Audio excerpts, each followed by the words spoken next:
Hello everyone, today I'm going to be talking about how one film has single-handedly shaped the entire genre of South Korean horror, as well as the tropes that it's popularized that can still be seen today.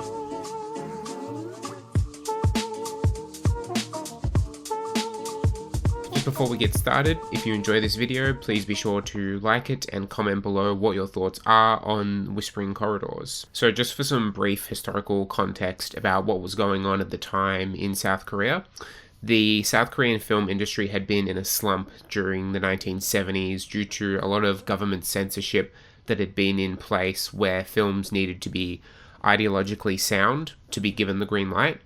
And as a result, cinema attendance had dropped by over 60% in the span of a decade. Thankfully, in the 1980s, the government began to relax its censorship on films, and they also allowed a lot more films to be imported into the country as well.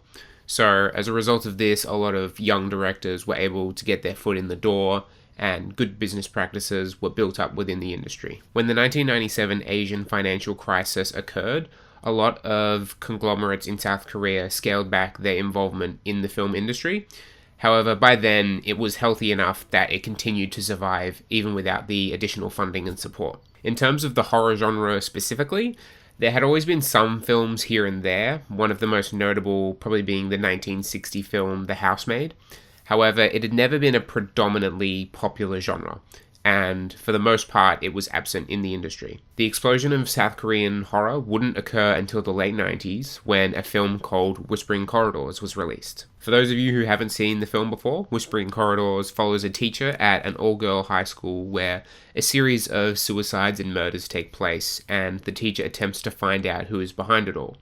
In the end, it's revealed that the one responsible is the ghost of the teacher's old classmate, who has been enacting revenge on others for her mistreatment at school in the time that she was alive. Whispering Corridors presented a vision of horror that was very reminiscent of Japanese horror at the time, and it was coupled with criticism against the South Korean education system, as well as the nostalgic setting of an all-girls high school. The film resonated with audiences, and it was a surprise hit, becoming the third highest grossing domestic film of the year.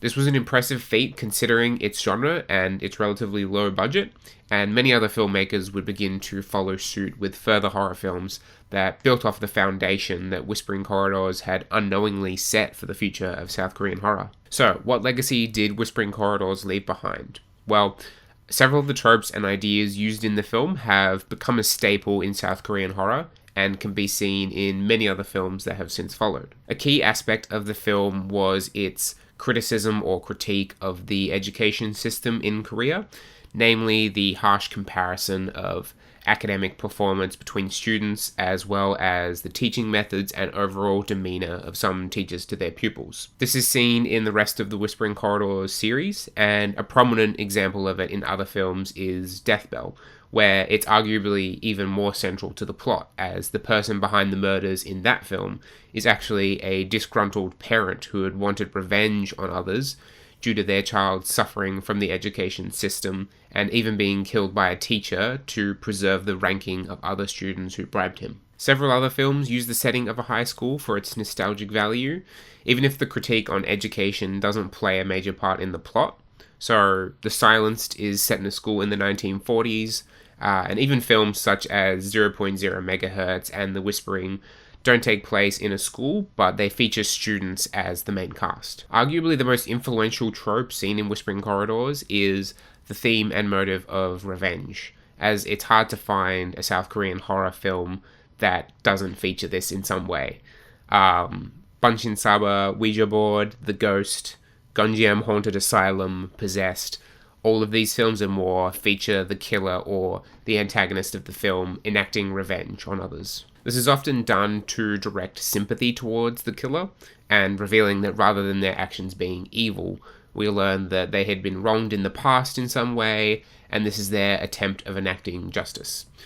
It certainly adds a nice layer of complexity to the horror as well, as the alternative would just be an evil ghost killing people because it's evil, something you see a lot more in Western horror that feels much more impersonal. Tied to the revenge is a strong sense of tragedy, and the story becomes more grounded and touching as a result. So this next trope kind of goes hand in hand with the theme of revenge, but Often the one seen enacting the revenge is a female ghost. The old saying, "Hell hath no fury like a woman scorned," is apt here, as the use of this trope could stem from the historical oppression of women and a sense of vengeance building up from that. It also adds to the aspects of tragedy and sympathy that the audience feels sorry for how this woman has been treated in her past life, and now in her ethereal form, she's been granted this power to be able to seek revenge on people who have wronged her. Nightmare and Cinderella are further examples of films that feature this trope. Another common trope seen in South Korean horror films that stems from Whispering Corridors is the use of urban legends in the narrative of the film. So, films such as White Melody of Death, where there's a cursed recording of a music performance, Killer Tune, where there's a series of murders occurring with a disturbing similarity to an online webcomic, and Phone, where everyone who has previously used a certain phone number has died under mysterious circumstances. These all have narratives that feel like a scary story you tell others, like an urban legend, not unlike Bloody Mary or a chain email, if you're old enough to remember those. So, in conclusion, it seems no matter where you look in the genre, there is at least a flicker of inspiration drawn from the original 1998 Whispering Corridors that still remains even after all these years.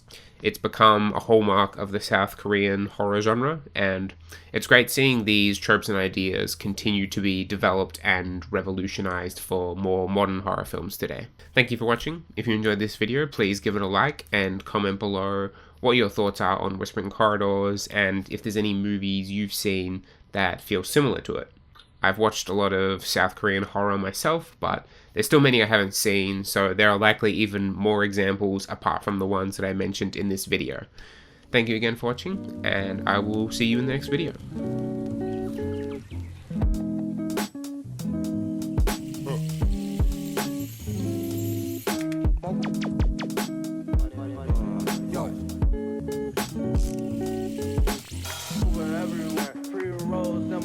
Hey.